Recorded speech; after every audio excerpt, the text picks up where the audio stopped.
اور وصیت مولا کی تحریر ہے کتابوں میں۔ اور جب آپ وصیتیں کر رہے تھے تو ایک جملہ آپ نے اور کہا، چونکہ قرآن نے کہا کہ وصیتیں کرو اپنے اقربین کو، جو قریب سے قریب تر ہو اسے وصیت کرو، اور یہ وصیتیں اللہ نے دائرہ وجوب میں رکھی ہیں۔ ایسا نہیں کہ اللہ کی کوئی رائے ہے کہ وصیت کر دیا کرو جب مر رہے ہوں، بلکہ جیسے نماز واجب ہے، روزہ واجب ہے، حج و زکوٰۃ واجب ہے، اسی طرح سے وصیتوں کو بھی دائرہ وجوب میں اللہ نے رکھا۔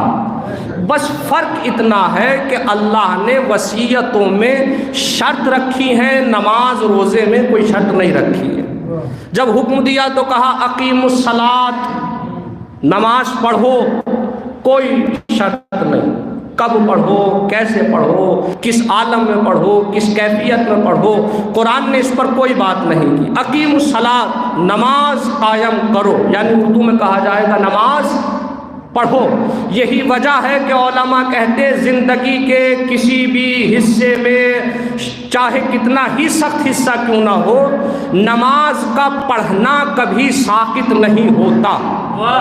جب اللہ نے شرط نہیں رکھی تو ہر عالم میں، ہر کیفیت میں، یعنی موت کی ہچکی پر بھی واجب ہے کہ اگر تمہارے سر پر فریضہ ہے تو نماز پڑھو۔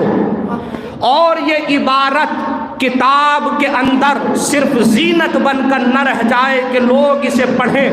عمل کیسے ممکن ہے کہ مرتا ہوا انسان نماز بھی پڑھ سکتا ہے؟ تو کربلا میں حسین نے نماز پڑھ کے دکھائی کہ ایسے پڑھ سکتا۔ اقیموا الصلاۃ، اللہ حکم دے رہا ہے تو کسی صورت نماز معاف نہیں ہے، مگر وصیت معاف ہے۔ وصیت میں شرط رکھی اللہ نے، اذا حضر احدکم الموت، پہلی تو شرط یہ ہے کہ پتہ تو چل جائے کہ موت آنے والی ہے۔ اچانک سے انسان مر گیا تو کیسے وصیتیں کرے؟ علم تو ہو جائے کہ موت حاضر ہو چکی ہے۔ دوسری شرط رکھی جو قرآن کہتا ہے ان ترکا خیر، جو چھوڑ کے مر رہا ہو وہ خیر مر رہا ہو، شر نہیں مر رہا ہو۔ اگر شر چھوڑ کے مر رہا ہے تو خاموشی سے مر، وصیت نہ کرنا۔ تو پہلی شرط ہے علم ہو جائے کہ موت آنے والی ہے، حالت احتضار میں ہے۔ دوسری شرط یہ ہے کہ مرنے والا خیر چھوڑ رہا ہو، پھر وصیتیں کرے گا۔ اللہ نے وجوب میں رکھا ہے وصیتوں کو، تو مولا نے وصیتیں کی، ہم سے کہا اپنے اقربین کو وصیت کرنا، مگر امام نے کہا الا ما بلغا کلامی، یہ وصیت صرف میرے بچوں کو نہیں ہے، ہر اس انسان کو ہے جہاں تک میرا یہ کلام پہنچ جائے۔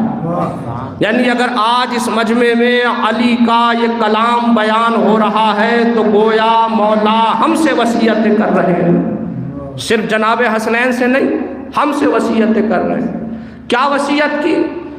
آپ نے فرمایا میں تمہیں وصیت کرتا ہوں، اوصیکم، میں تمہیں وصیتیں کر رہا ہوں۔ مولا کس بات کی؟ فرمایا بے محبتنا، ہماری محبت کی۔ اگر امام کہہ دیتے محبتی، میری محبت کی، تو اس کا مطلب ہوتا کہ ایک خلیفہ رسول اپنی محبت کی وصیت کر رہا ہے۔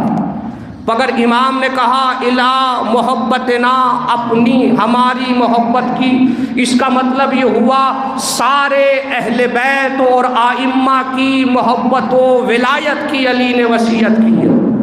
پھر ایک جملہ کہا الاحسان الی شیعتنا، علی کی وصیت ہے، والدین تک آخر میں پہنچیں گے۔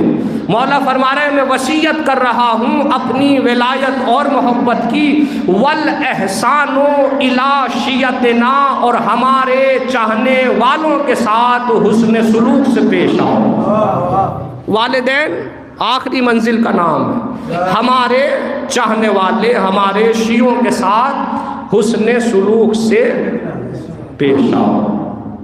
عجب، دوسری حدیث پڑھ لیتے ہیں، اس میں لفظ شیعہ بھی نہیں ہے، تاکہ یہ سمجھ میں آئے کہ ایمان، اسلام، دین اور احسان، حسن سلوک کس معنی میں اسلام نے بیان کیا۔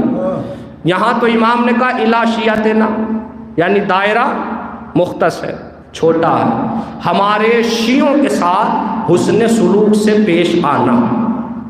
چلیے اب اگر کوئی انسان شیعہ نہیں ہے اس کے ساتھ